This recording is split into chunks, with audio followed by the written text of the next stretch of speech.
Hyderabad central varsity భూముల వేలం సాగుతుందా? అక్కడ వన్యప్రాణులున్నాయన్న వాదన నిజమేనా? కోర్టు తీర్పు ఇస్తే భూమిని లాగేసుకుని అమ్మేయాలా? అసలు ఈ వర్సిటీ భూములపైనే పాలకుల కన్ను ఎందుకు పడింది? ఇద్దరు సీఎంల మధ్య వివాదంలో చిక్కుకున్న ఈ భూమిని మూడో సీఎం ఎంటర్ అయి వేలం నిర్ణయం ఎందుకు తీసుకున్నారు? ఈ భూమి వేలంను నిరసిస్తూ చేపట్టిన ఆన్లైన్ సర్వేలో ఏం తేలింది అనే చర్చ ఇప్పుడు తెలంగాణలో నడుస్తోంది.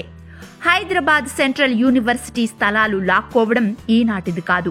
ప్రభుత్వాలు చాలా మట్టుకు అక్కడి భూమిని లాగేసుకున్నాయి. 1-2 కాదు, 100 ఎకరాలు లాక్కున్నాయి. అవన్నీ ఒక ఎత్తైతే ఇప్పుడు ఏకంగా 400 ఎకరాలు వేలం వేయడం వివాదాస్పదం అవుతోంది. 1973లో 2300 ఎకరాల్లో హైదరాబాద్ సెంట్రల్ యూనివర్సిటీ ఏర్పాటైంది.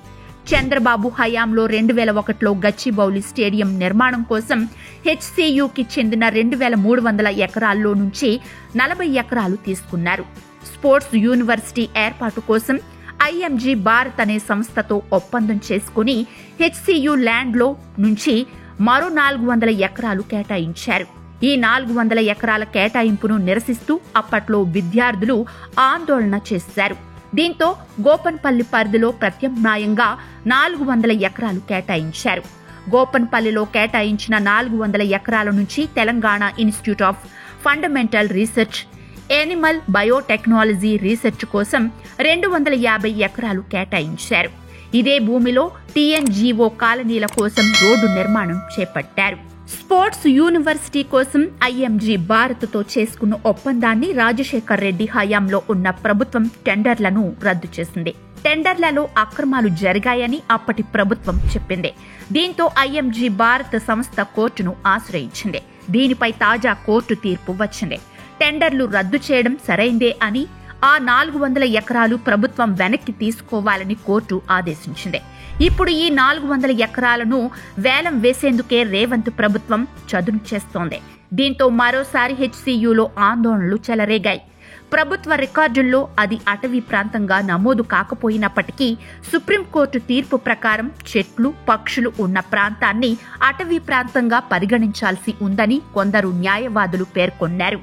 హైదరాబాద్ విశ్వవిద్యాలయ విద్యార్థులు, స్థానికులు మరియు వన్యప్రాణుల ఔత్సాహికులు సైతం ఇది ముఖ్యమైన పర్యావరణ వ్యవస్థ అని, విభిన్న వన్యప్రాణులకు నిలయం అని కొందరు వాదిస్తున్నారు. ఇది వాతావరణ మార్పు ప్రభావాలను తగ్గించడంలో సహాయపడుతుందని అంటున్నారు. ప్రతిపాదిత వేలాన్ని వెనక్కి తీసుకోవాలని మరియు కంచ గచ్చిబౌలి అటవీ భూమిని రక్షించాలని అధికారులను కోరుతూ change.orgలో ఒక పిటిషన్ ప్రత్యక్ష ప్రసారం అవుతోంది మరియు 24 గంటల్లోనే 18,000 సంతకాలను సంపాదించింది. సేవ్ సిటీ ఫారెస్ట్ అనే బ్యానర్ కింద వన్యప్రాణుల ఔత్సాహికులు, సమీప నివాసితులు ఆన్లైన్లో అభిప్రాయాలు కోరుతున్నారు. ఈ పచ్చదనం హైదరాబాద్కు సహజ వాతావరణ నియంత్రకం అవుతుందని, పట్టణ ఉష్ణ ద్వీప ప్రభావాలను తగ్గిస్తుందని, చుట్టుపక్కల ప్రాంతాలను చల్లబరుస్తుందని అంటున్నారు. ఇక్కడ ఏదైనా అభివృద్ధి జరిగితే వన్యప్రాణుల కదలికకు అంతరాయం కలుగుతుందని సేవ్ సిటీ ఫారెస్ట్ ప్రతినిధులు అంటున్నారు. సుమారు 237 జాతుల పక్షులు, 15 రకాల క్షీరదాలు, రక్షిత జాతి అయిన నక్షత్ర తాబేలు, షెడ్యూల్ 1 జంతువులు కూడా చాలా ఉన్నాయి అని వారు చెబుతున్నారు.